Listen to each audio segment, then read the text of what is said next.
much and good morning.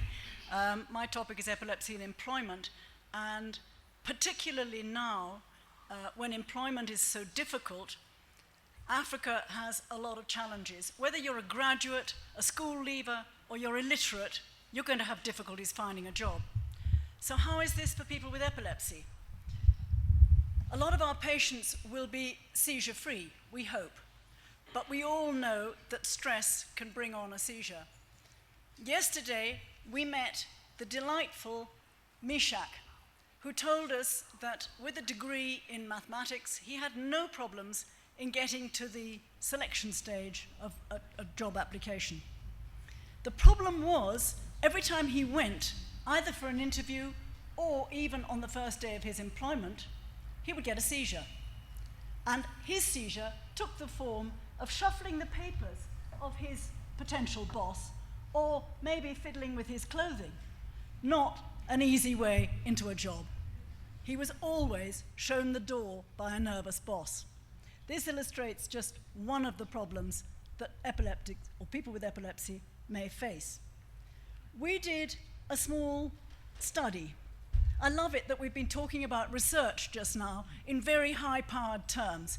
Our little survey was done using a group of disadvantaged school leavers on a sponsorship program with the clinics in Kawe in Nairobi over a 4-month period. 65% of our patients are children, but we managed to capture information from 261 adults, asking them the sort of problems they faced because of their epilepsy. These were 154 male and 107 female patients.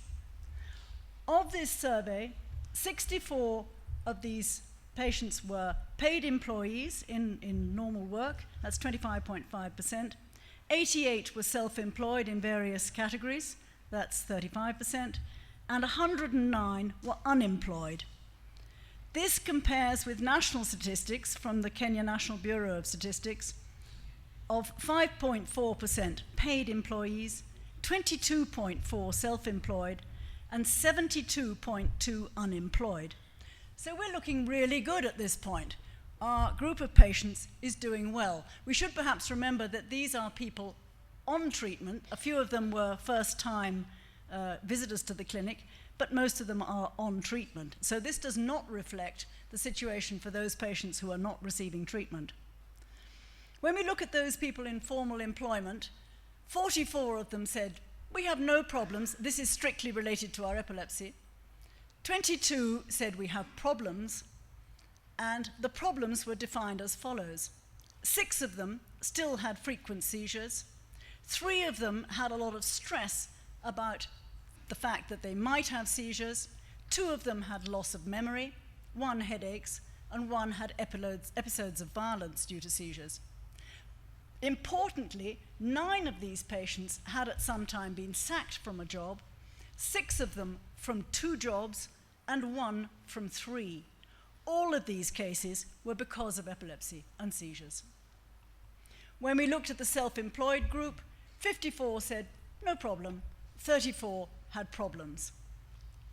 These problems they identified were 13 had frequent seizures, 8 had loss of memory, 3 had headaches, 3 couldn't do specific tasks that were needed by their employment, 2 had periods of confusion, 1 felt stress because of fear of seizures, 1 was unable to work alone, 1 very alarmingly worked as a driver, 1 felt stigmatized, and 1 was physically handicapped. The unemployed group, again, the majority of problems were identified by frequent seizures. 9 had loss of memory, 4 were easily fatigued, 4 were handicapped, 4 were slow in their tasks, 3 dropped out of education, 1 girl had been expelled from college because of her seizure, 1 lady was dismissed when she said she had epilepsy, although she had never had a seizure, 1 had been prevented by overprotective parents, and again, 21 people had been sacked. These included accountants, a chef, a shopkeeper, and all sorts of people, and again, 1 driver. One of them, incidentally, was a housewife who said she'd been sacked too. So what can we do about this? The Kenya Persons with Disabilities Act says all employers should reserve at least 5% of their jobs for persons with disabilities. Is this happening? I doubt it.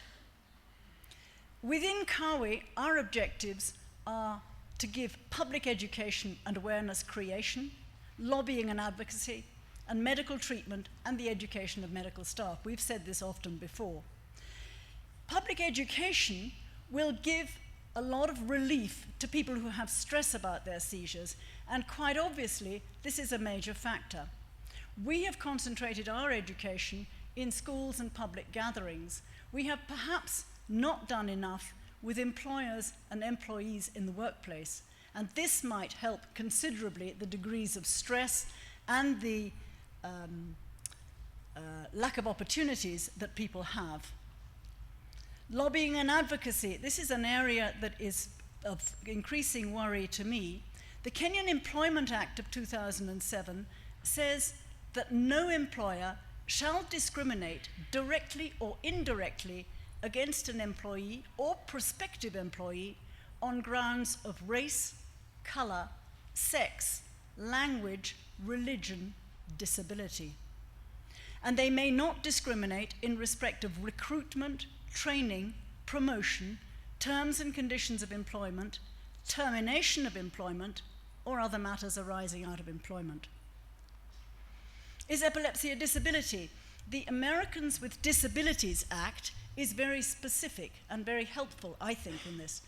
It says epilepsy is a disability when it substantially limits one or more of a person's major life activities, including working. And epilepsy may be a disability because of limitations occurring as a result of seizures or because of side effects from medications. The Americans with Disabilities Act is very specific about epilepsy. No questions may be asked before employment.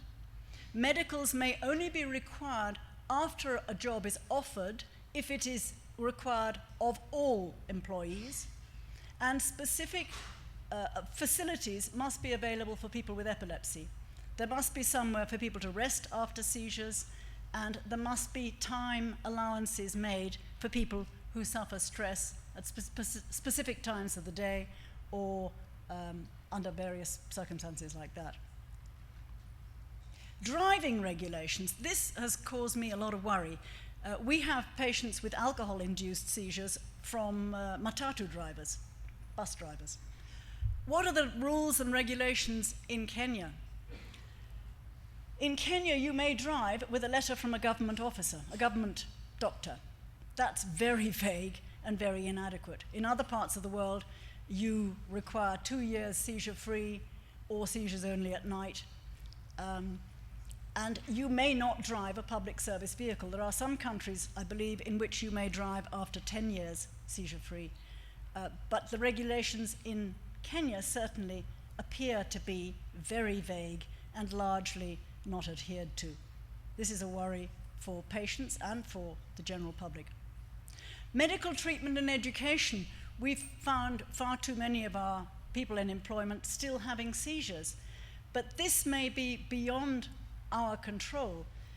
We deal with a deeply impoverished group of patients, and our patients deserve the best, but the realities are that you may have to make do with less than the best.